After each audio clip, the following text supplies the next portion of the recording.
then you're in for a treat. Please give a warm welcome to Gatlin!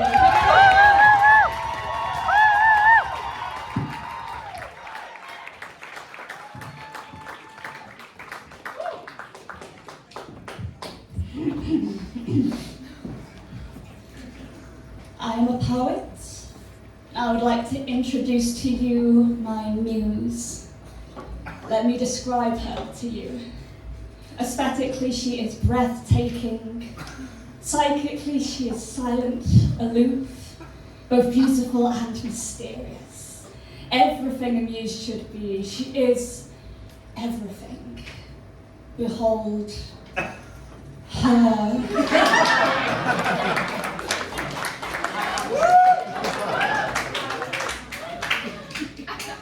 Yes, she is beans. But she has everything that a real human woman muse should have, except when I lock her away in my kitchen cabinet, I'm not committing a crime. To hold her captive would not be to dehumanize or exploit her like lesser poets do with their real human woman muses. You literally cannot exploit beans, because they're beans. My muse is wonderfully simple and easily graspable, yet she contains just the right amount of complexity to make her interesting. Observe how her hard outer layer conceals her soft, delicate insides. I will never try and reach these soft, delicate insides, however, as her beauty inspires my imagination to do all that work for me.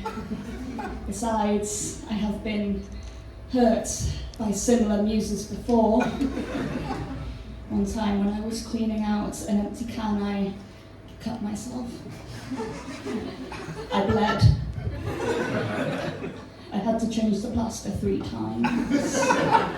I wrote 17 poems about the sky you can just about see in sunlights. Of course, I told all of this to my current muse, and she listened in rapt, stoic silence. Like that. I am endlessly grateful for my bean muse for rolling into my life. She spared me from becoming a more problematic poet, like one that's obsessed with a woman or something stupid like that. My bean muse is an infinitely more ethical muse choice than a real human woman. For example, if she were a real human woman, I might have to consider her as a real person outside of my own perspective.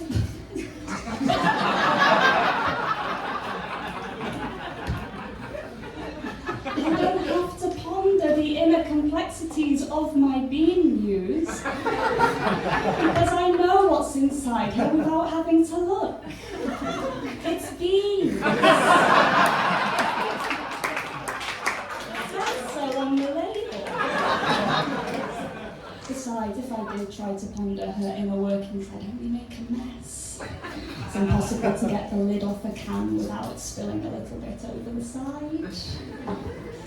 Did you catch that wonderful poetic duality? And ceaselessly inspired by something I know nothing about. Doesn't get more poetic than that.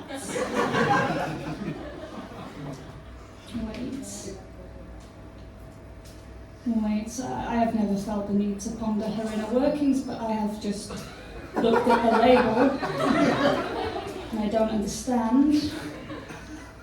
I mean, I really don't understand. I don't know what half of these words mean.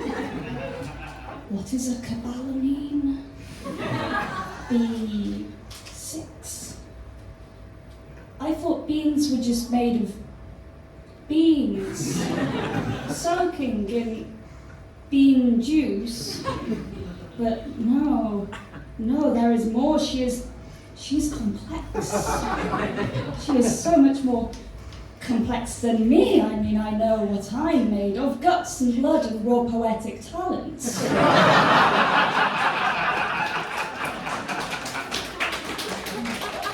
But she, well, I suppose I can't possibly know what's inside her without looking and cutting her open, in essence, decapitating the muse that I have followed so diligently. I was wrong about her complexity. I could be wrong about everything else. In dehumanizing her and objectifying her, have I been sexist to the beans? Can you be sexist to beans? Why have I gendered the beans?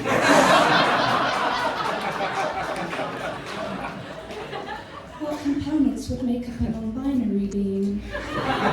Is this something that can be answered by the Heinz Quality Control Officer? Or should I allow them to remain unburdened by this knowledge I now know, by this guilt I must try and absolve myself of? Oh, there is no simple beauty anymore. There is only worry and panic and fear that I have somehow misgendered a tin. God, how do poets do it? I could never have a real human woman muse. She would take one look at me and I'd simply die. God, I know nothing. I am nothing. Why am I even creating? What do I have to say that's more complex than 10% sodium carbonate? My muse is a tin of beans and she still contains more substance than me. If you cut her open, she is a meal. Cut me open, I am a corpse. Cut me open and I am still less than beans. I have to let her go. I have to set her free to live a life on her own. Goodbye, being muse. Oh, I'm full of regrets. I do cherish our time together.